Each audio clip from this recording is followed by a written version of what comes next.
Continuation of Beau Geste. It would be so like Michael and Digby had he had the same idea and followed him. It would be so like Digby and I. Should I follow my brother's lead, asking nothing better than to win their approval? It would be so like me. 3 romantic young fools. I can smile at them now. Fools without doubt, but still with the imagination and soul to be romantic fools. As compensation for a small share of my brother's courage, I have been vouchsafed a larger measure of prudence, though some may think that still does not amount to much. I have met few men to equal Michael and Digby in handsomeness, strength, and intelligence, but I, in spite of being an equally incurable romantic, was longer-headed than they, and even more muscular. This is tremendous praise to award myself, but facts are facts. Having decided to join them in disgrace, as well as in the flesh, if I could, I began to consider ways and means. I can think better in the dark, so I knocked out my pipe and burned Digby's letter and went up to bed. The next thing to consider was the problem of procedure. I would breakfast with the others and quietly walk off to catch the 10:42 Exeter. Then I would take the 11:45 thence to London. I had enough money to get that far. However, I should want more money and sufficient kit to enable me to go to France and subsist for a few days in Paris. My watch, cufflinks, cigarette case, and my good gold pencil would provide ample funds. I would arrive in France the next evening, sleep at a hotel, and as soon as possible become a soldier of France. Whatever my brothers had done, I should at least have followed their example worthily. And if Michael and Digby were there when I arrived, why, I should regret nothing but the separation from the family. I think I had arrived at the position of Grand Commander of the Legion of Honor when I fell asleep. I awoke in the morning in a very different frame of mind from that of the morning before. My heart was full of love, my brain full of schemes, and my whole being tingled with a sense of high adventure. When David brought my hot water with his inevitable 7:30, sir, and a fine morning, when the rain stops or the fog clears, as the case might be, I told him I should give him a letter after breakfast, which he was to give to Miss Rivers after 11 o'clock. Then I dressed, put my brushes, silk pajamas, and shaving tackle into an attaché case, crammed in a shirt and socks, and went down to the smoking-room. After some unsatisfactory efforts, I wrote to Isabel, telling her I was off. Leaving the smoking-room, I met Burden in the corridor. "Can you tell me where Mr. Michael is, sir?" he asked. "Her ladyship wishes to see him." "No," I replied, "I don't know." "Mr. Digby's bed has not been slept in either, sir. I did not know the gentlemen were going away. I suppose they're off on some jaunt or other," I said. "I hope they ask me to join them." "Racing, p'raps, sir," suggested Burden sadly. "Shocking," said I, and left him, looking waggish to the best of my ability. There was only the 4 of us at breakfast. "Where's Digby?" asked Augustus. "Burden said he wasn't in last night." "I know no more than you do," I said.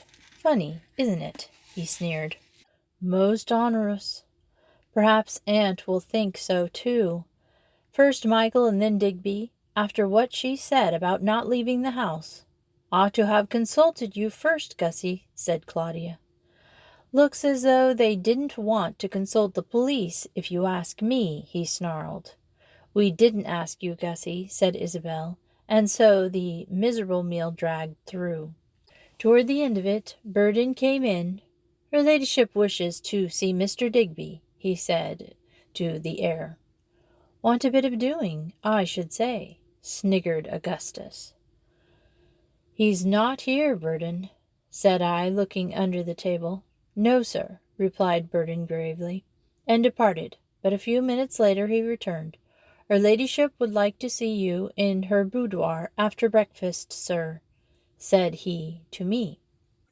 Thought so, remarked Augustus, as the door closed behind the butler. As soon as Augustus and Claudia had left, I went out the back way, down the service staircase into the outer hall. In a minute I was across the shrubbery and away from the house.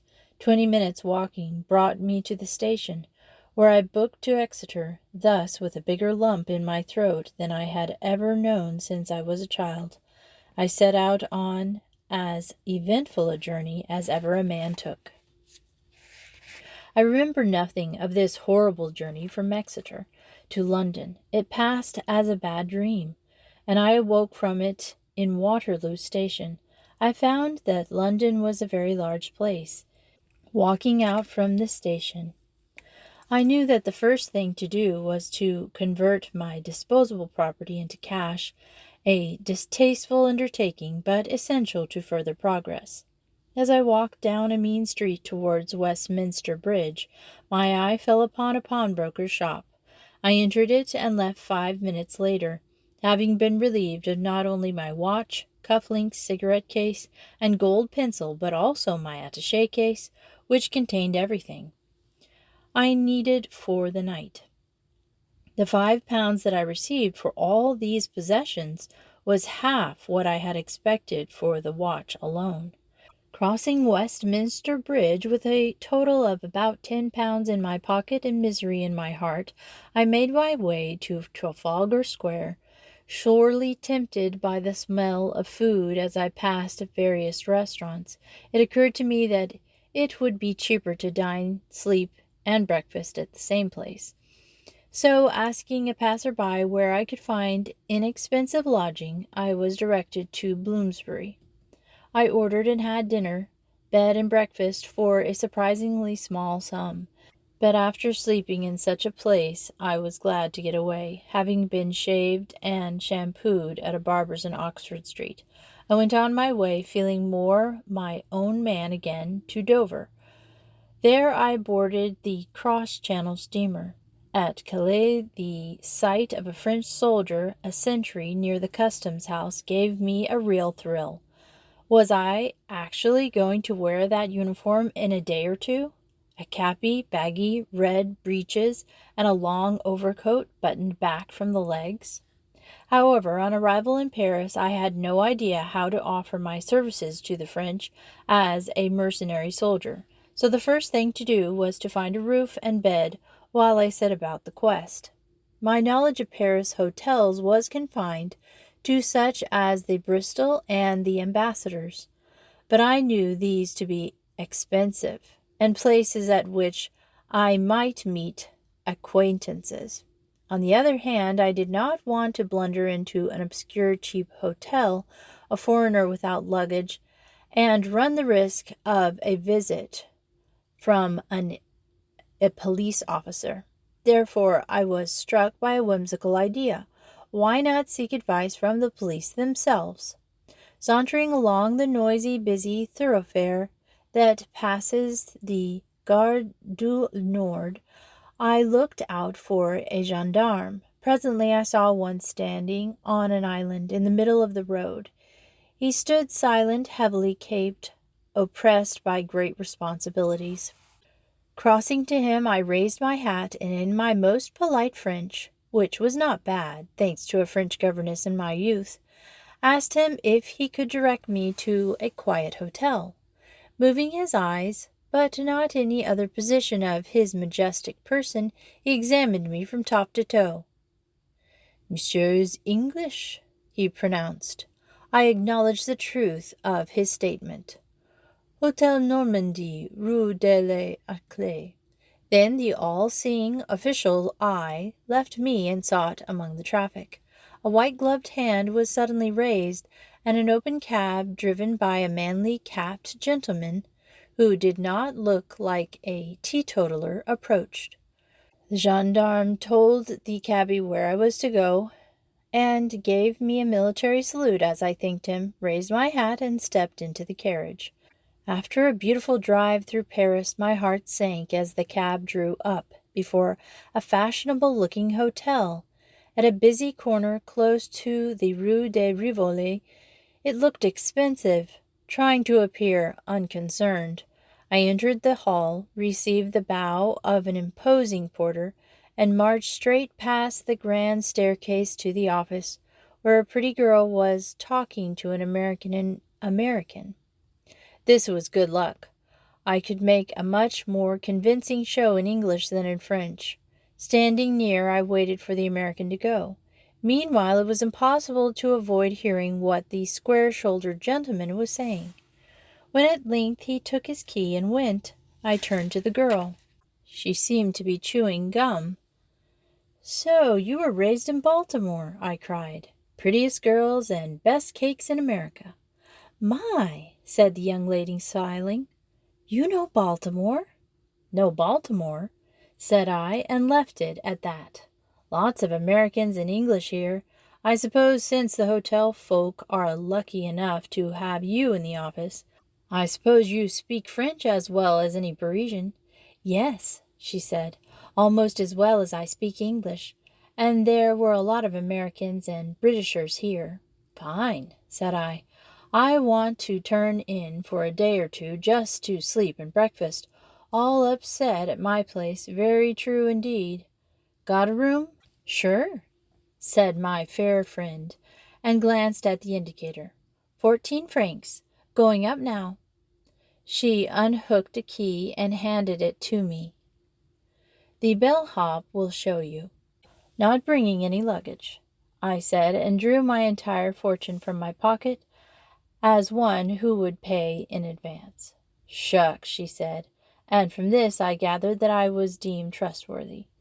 In the big book I wrote myself down as Smith, but clung to the John, that there might be something stable in my dissolving universe. Then, with a bow and my best smile, I turned to the lift. The lift boy piloted me to the number 222, where, safe inside, I bolted the door and drew breath. Relaxing in a big chair, I thought long thoughts of home and family, my brothers and Brandon Abbas, and wondered what would happen tomorrow when I went to enlist in the Foreign Legion. Were I a romantic person, I would now announce the dramatic entry of the French officer who had fired our young imaginations years before. He would enter the hotel and call for coffee and cognac, and I should go up to him and say, "Monsieur le Captain does not remember me, perhaps?" He would take my hand and say, "Young Englishman of Brandon Abbas." I should tell him of my ambition to be a soldier of France, and he would say, "Come with me, and all will be well." Unfortunately, no such meeting took place, and presently I crept unwillingly to bed. I fell asleep trying to remember his name. The next day was Sunday, and I spent it miserably between the lounge and my bedroom, but on Monday morning, after an unsatisfying petit déjeuner, I again put myself in the hands of a barber, and while enjoying his deft ministrations, had a bright idea. I would pump this chatty person. "You don't know Algeria, I suppose?" I asked. "But no, monsieur," he replied. "Is monsieur going there?" "I hope to," I said. "A magnificent colony of your great country, that." "Oh, monsieur might well say so. Growing too, always growing, this excellent penetration pacifique to the south." "They do the Pacific penetration by means of the bayonets of the Foreign Legion, don't they?" I asked. The Frenchman smiled and shrugged. "A set of German rascals, but they have their uses." "How do you get them?" I asked. He explained that they just enlist at the head recruiting office of the French army in the Rue Saint-Dominique. Then they were packed off to Africa. I let him talk, keeping the words Rue Saint-Dominique clearly in my mind. The sooner I found this recruiting office, the better, for funds would soon be running low. On leaving the shop, I hailed a cab, and Rue Saint-Dominique, and after a time I found we were in the military quarters of Paris. I saw the École Militaire and some cavalry barracks. The streets were thronged with men in uniform, and my heart beat higher as the cab turned from the Esplanade des Invalides into the Rue Saint Dominique. I decided it might not be good form to drive up in style to a recruiting office, so I paid the cabby and got out at the corner. The Rue Saint Dominique was an uninspiring thoroughfare, narrowly, gloomily, and very dingy. I soon came to a dirty little house with a blue lettered sign over the door, Bureau de Recruitment. Below this was the laconic observation, Engagements volontaires. I opened the door and entered a long dark passage. On the wall was a big placard which, in the names of liberty, equality, and fraternity, offered to accept for 5 years the services of any applicant to la Légion étrangère, provided he was between the ages of 18 and 40, and to give him a wage of a sou, that's to say, about a halfpenny a day. There seemed to me to be little of liberty, equality, or fraternity about this proposal. Venturing on, I came to the kind of ticket window above which were repeated the words Engagements volontaires. I looked in and beheld an austere person in uniform busily writing at a table. The 2 gold stripes above his cuff inclined me to suppose that he was a non-commissioned officer, though of what rank I knew not. He ignored me and all other insects. I coughed apologetically. I coughed appealingly. I coughed upbraidingly, suggestively, authoritatively, meekly, hopefully, and quite hopelessly. Monsieur le Capitaine, I murmured at last. The man looked up. I liked him better when he was looking down. Monsieur would appear to have throat trouble, he observed. And monsieur ear trouble? I replied in my young folly. What is monsieur's business? He inquired sharply. I wish to join the Legionnaire. The man smiled a little up unpleasantly. I thought, bien. Doubtless monsieur will have been amused at the expense of the sergeant major here too. Is monsieur only a sergeant major, then? I inquired. I am a sergeant major, and let me tell monsieur, it is the most important rank in the French army. Wait by that door, please. He indicated one mark commandant de recruitment. I waited. I think I waited an hour. Just as I was contemplating another visit to the ticket window, the door opened and my friend or enemy appeared. Be pleased to enter, monsieur, said the sergeant major, savelly, and I, for some reason, bethought me of a poem from childhood, The Spider and the Fly. As I entered a large, bare, orderly room, it was no spider that I encountered, but a courtly Frenchman. He was a handsome, white-mustached man, dressed in a close-fitting black tunic and baggy red overalls with a broad black stripe. His cuffs were adorned with bands of gold and silver braid, and his sleeves with the 5 galleons of a colonel. A recruit for the Legion, mon commandant, said the sergeant major, and stood stiffly at attention. The colonel looked up from his desk as, entering, I bared my head and bowed. He rose with a friendly smile and extended his hand. Not thus, thought I, do British colonels welcome recruits. And you, too, wish to enlist in our foreign legion, do you? He said, as we shook hands. Has England started an export trade in young men? You are the 3rd Englishman this week. My heart gave a bound of joy. Anything like me, sir? Were they your brothers by any chance? Was the reply. But I will ask no indiscreet questions. Do you understand what you are doing, monsieur? I have read the placard outside. It is not quite all set forth there, he smiled. The life is a hard one. I would urge no one to adopt it unless he was actually desirous of a life of discipline and hardship. No, this certainly was not a case of the spider and the fly, or it was an entirely new one, wherein the spider discouraged the fly from entering the web. I wish to join, sir, I said. I have heard something of the life from an officer of the space I once knew. The colonel smiled again. Ah, mon enfant. But you won't be an officer of space except after many long, lean years. One realizes that one must begin at the bottom. I replied. Well, then, said the colonel, the engagement volontaire is for 5 years, and the pay is a sou a day. A legionnaire can re-enlist at the end of 5 years, and again at the end of 10 years. At the end of 15 years, he is eligible for a pension. A foreigner on the completion of 5 years' service can be neutralized as a French subject. You understand all that? Yes, mon commandant. Mind, I say nothing of what is meant by the term service in the Legion. It is not all pure soldiering, nor do I say anything as to the number of men who survive to claim the pension. I am not thinking of the pension, mon commandant, I replied, nor of the pay, so much as a soldier's life, fighting, adventure. Ah, there is plenty of that, said the colonel.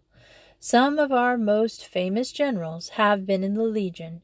If you have been an officer in the army of your own country, you can begin as a probationary corporal, and avoid the ranks altogether. Please accept me as a recruit, mon commandant, said I. Ah, well, see first what the doctor has to say about you, though there is little doubt about that, I should think. He smiled and pulled a form towards him. What is your name? John Smith, said I. Age, 21 years, to be on the safe side. Very well. If you pass the doctor, I shall see you again. Au revoir, monsieur. And with a curt nod to the sergeant major, the colonel resumed his writing. The sergeant major opened the door with a suave "This way, monsieur," and led me across the passage to a small closet. I obeyed and submitted myself to an investigation of undergrown but overnourished gentlemen, from beneath whose surgical smock appeared the baggy red trousers of the French army. When he had finished with my vile body, he sped me off to the colonel's office. Well, mon infant, you are accepted. The officer smiled. Can I enlist at once, sir? Not until you have slept on it. Come back tomorrow. If you are still of the same mind, and I will enroll you, but think well, and remember, until you sign your name, you have committed yourself in no way whatsoever. Think well, think well. Thanking him gratefully, I went from the room, hoping that all French officers were of this stamp, kindly and gentlemanly. My hope was not fulfilled. In the corridor, the sergeant major observed, I sincerely hope monsieur will return.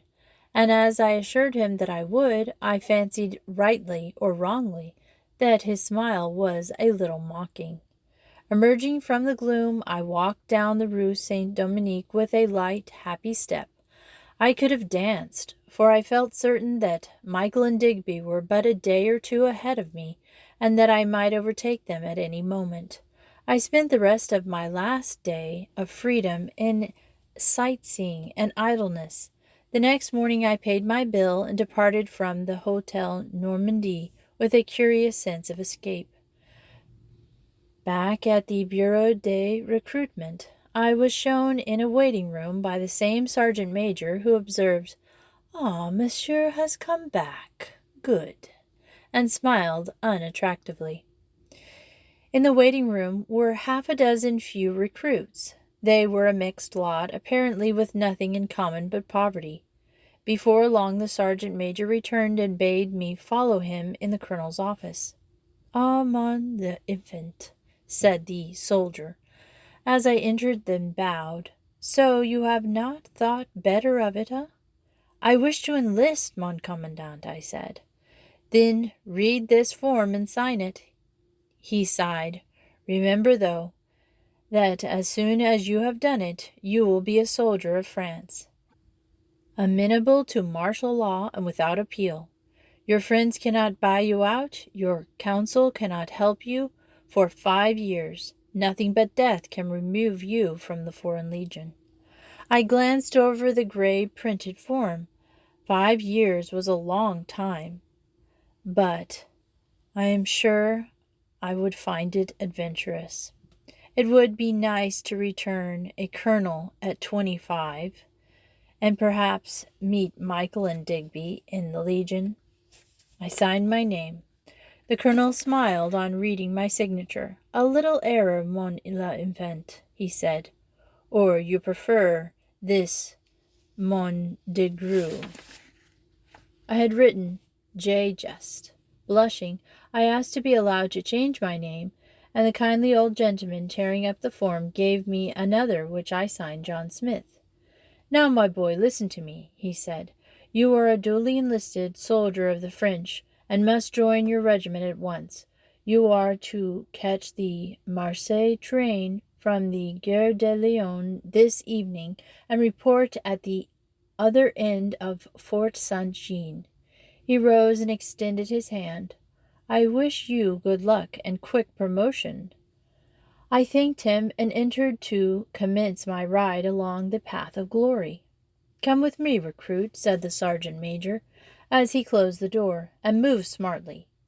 In his office he made out a railway warrant for Marseille and a form that proclaimed the bearer to be a soldier of the Legion proceeding to Algeria.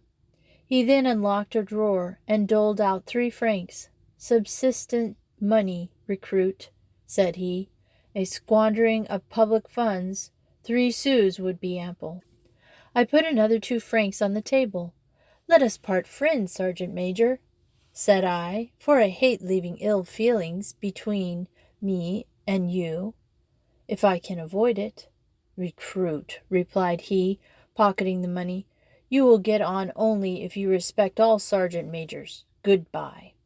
The following day, on arriving at the terminus of Marseille, I sauntered out into the busy, sunny streets, feeling that Michael and Digby must be here as well, cheered me up tremendously.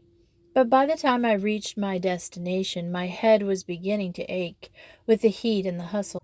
The medieval fort on the water's edge looked obsolete and dilapidated, with an ancient lighthouse tower and a drawbridge leading over a moat.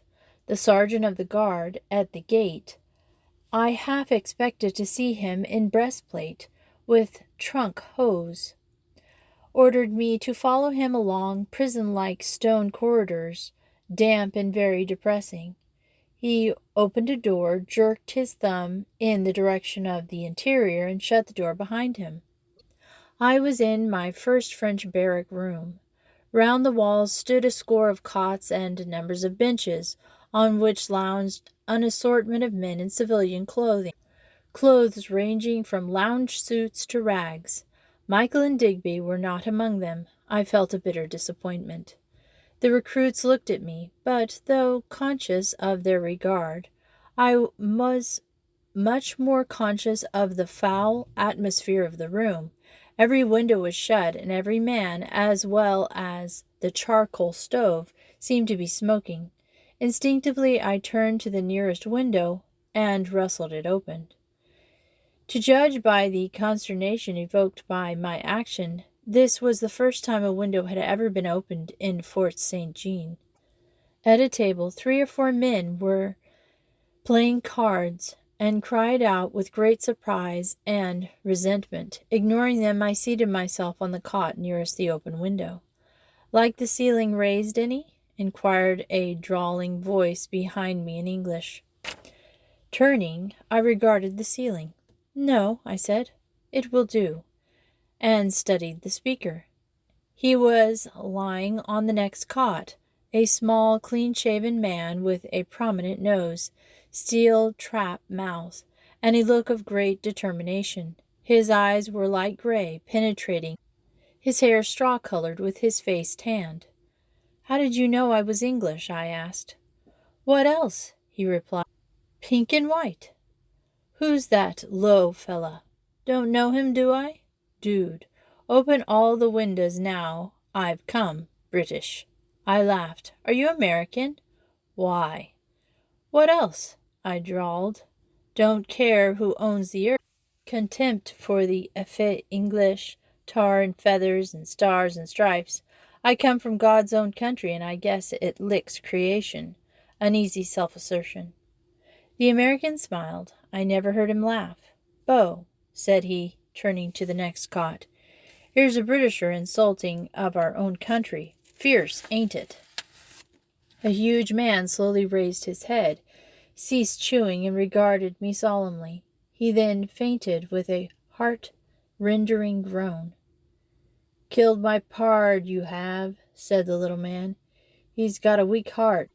His friend had recovered sufficiently to continue chewing, either tobacco or chewing gum. Lying there, he appeared to be some 7 feet in length, 4 in breadth, and 2 in depth. But in face he resembled the small man. Same jutting chin and pronounced nose. He looked a very bad enemy.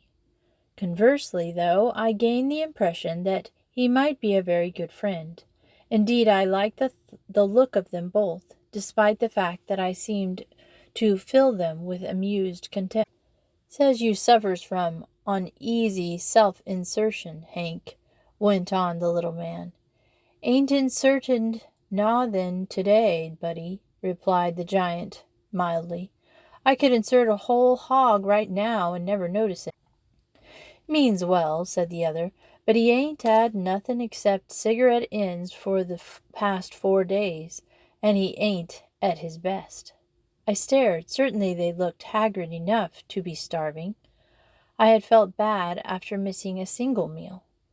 Would you gentlemen have a drink with me? I asked. Brothers in arms and all that. 2 solemn faces regarded me. Gee, said Hank, and they rose as one man. Put it there, sons, said the big man, extending the largest hand I had ever seen. The crushing match that ensued was painful. Where can we get something? I asked, and Buddy said there was certain to be a canteen about. He had never heard of a base where a thirsty soldier with money was not encouraged to get rid of it. I can't drink till I've ate, said Hank. If I drink on an empty stomach, I get unreasonable. At that moment 2 soldiers entered, carrying a long board with a row of 10 bowls. Together they bawled, Soup! It was invitation enough. In a moment Hank was on his bed, a bowl in either hand. Buddy followed his example. I looked round. There appeared to be more bowls than people, so I snatched 2 before the hungry rush arrived from other parts of the room. My greed may be condoned, as it was not in my own interest. I was not hungry, but the time I reached my cot, Hank had emptied 1 bowl and was rapidly emptying the other.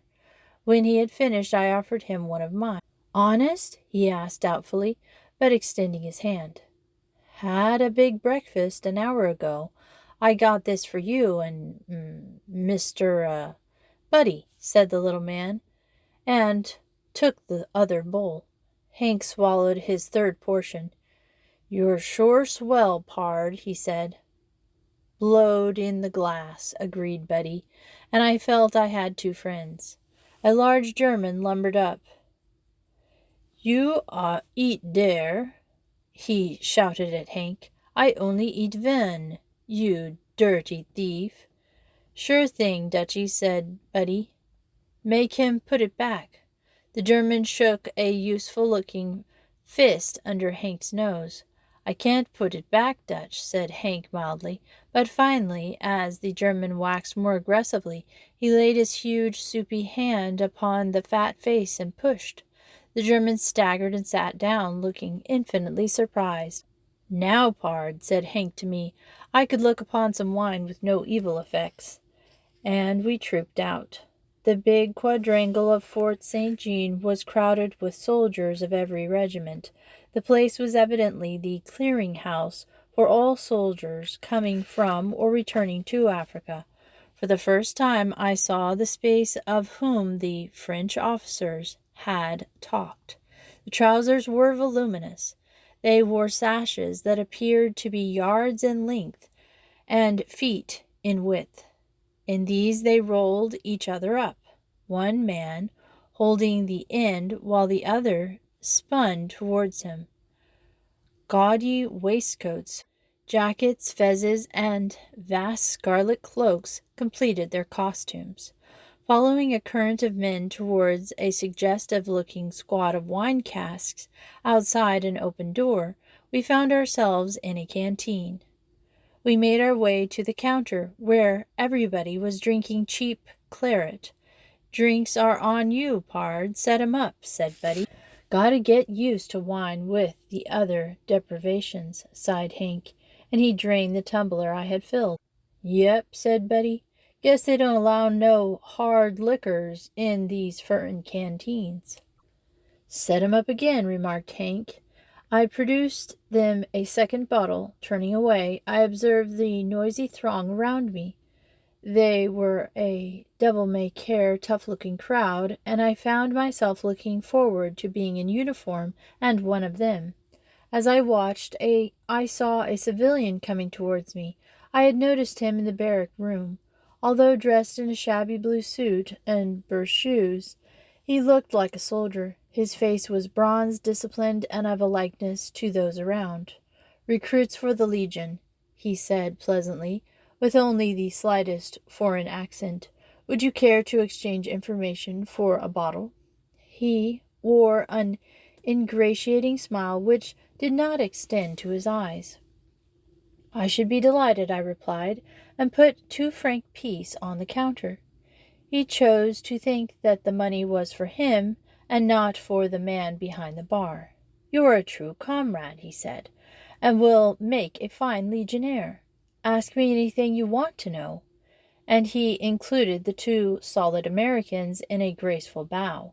He was evidently a cultured person, but not English. Said Hank, "I wants to know when we gets our next eats." "And if we can go out and get some liquor?" asked Buddy. "You'll get soup, bread, and coffee at about 4 o'clock. You won't be allowed to leave here for any purpose until you are marched to the boat for Oran," was the reply. "When will that be?" I asked. "Tomorrow by the steam packet, unless there is a troop ship going the day after. They ship Legion recruits in driblets. Yes, driblets. By every boat that goes. Suppose a friend of mine joined a day or 2 before me," I asked, "where would they be now?" "He is at Fort Sainte-Thérèse at Oran. He may go to Sidi Bel Abbas tomorrow or the next day." "Say, you're a walking encyclopedia," remarked Betty, eyeing the man perhaps with more criticism than approval. "I can tell you anything about the Legion," replied the man in his refined English. "I am an old legionnaire, rejoining after 5 years' service and discharge." "Speaks well for the Legion," I remarked cheerfully, "or ill for the chance of an ex-legionnaire to get a crust of bread," he observed. "Tramped my feet off, driven at last to choose between jail and the Legion. I chose the Legion, for some reason. Better the devils that you know than flee to the devils that you know not of." "Guy seems depressed," said Hank. "You speak wonderful English," I remarked. "I do," was the reply, "but better Italian, Hindustani, and French. My father was Italian pastry cook in Bombay. I went to an English school there, run by the Jesuits. Talked Hindustani to my ayah. Got my French in the Legion, of course. Then I blundered by saying, 'Why did you join the Legion?' 'For the same reason you did, for my health,' was the sharp reply, accompanied by a cold stare. I had done that which is not done. "And did you find it healthy?" inquired Betty. "Not so much healthy." We plied him with questions and learned much that was useful and more that was disturbing. We gathered that the gentleman was known as Francisco Boldini. I came to the conclusion that I did not like him extraordinarily much, but that in view of his previous experience, he would be a useful guide. When we returned to the barrack room, I formally retained him in the capacity with a gift of 10 francs and the promise of such future financial assistance as I could give and he should deserve. I am sorry I cannot spare more at present, said I, in an unnecessary apology. 10 francs, my dear sir, he said, is precisely 200 days' pay to a legionnaire. 7 months' income. Think of it. And I thought of it. I should need considerable promotion before being in a position to be on my own in the world. Dinner that evening consisted of soup, grayish bread, black coffee. The soup was served in tin basins called gemelles. It seemed a kind of stew, quite nourishing. Afterward, it was my privilege to entertain the whole band from the barrack room to the canteen. Although I thoroughly enjoyed the evening, I noticed that Baldini waxed more volubly as he drank. He could do anything else like a gentleman. He could not carry his wine like one. In fact, I think him less and less as the evening wore on, and I think him least when he climbed into the counter and sang songs devoid of humor. I admit, however, that it was very well received by the audience. Back in my barracks, as I sat on my cot undressing, Buddy came over and whispered, "Got any money left, pard?" "Certainly," I replied. "You're welcome to it." "Welcome, nix. If you got any money, shove it inside your pillar." "Hardly necessary, surely," said I. "Please yourself, pard," replied Buddy. He glanced meaningly at Boldini, who was lying fully dressed on his cot. "Oh, nonsense," said I. "He's not that bad." Buddy shrugged and departed. I got into my dirty sheetless bed, put my money under my pillow, and then lay awake for a long time dreaming of home. I was awakened in the morning by bugles. A corporal entering the room bawled out, "Levez-vous donc," and departed. I dressed and then felt beneath my pillow. My money was not there. I felt sick. "Here it is," said Buddy behind me.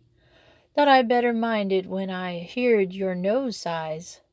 Sure enough, about 4 a.m. this morning, over comes Mr. Boldini to see how you was a-getting on. "All right, Beau," says I, speaking innocent in my slumbers. "I'm a-mindin' it," I says.